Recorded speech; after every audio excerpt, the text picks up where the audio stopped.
मुगाच्या बा भणीनू शुभ वर्तमानांत आमी एक खेरीत घडणा आयकल्या.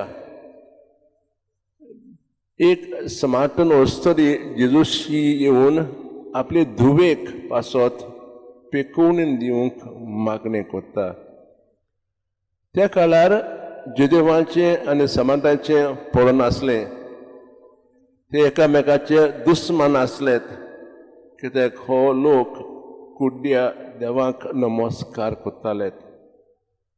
पूण ते वस्त्रच्या वागणुकेंत आमकां भावार्थाचें तीरपण दिसूंक येता.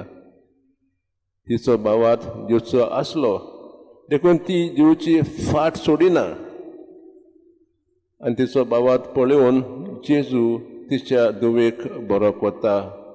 आनी होच भावार्थ जेजू जुदेवांचे फुडें दवरता आनी आमच्याय फुडें दवरता. तर आमी थोडो वेळ शांत रावन आमच्याच भावार्थाचेर नियाळ करुया. आमच्या भावार्थाची थिराय कितली आसा काय? जेजूचेर आमचो भावार्थ उतरांनी आनी कोन्नांनी आसा काय?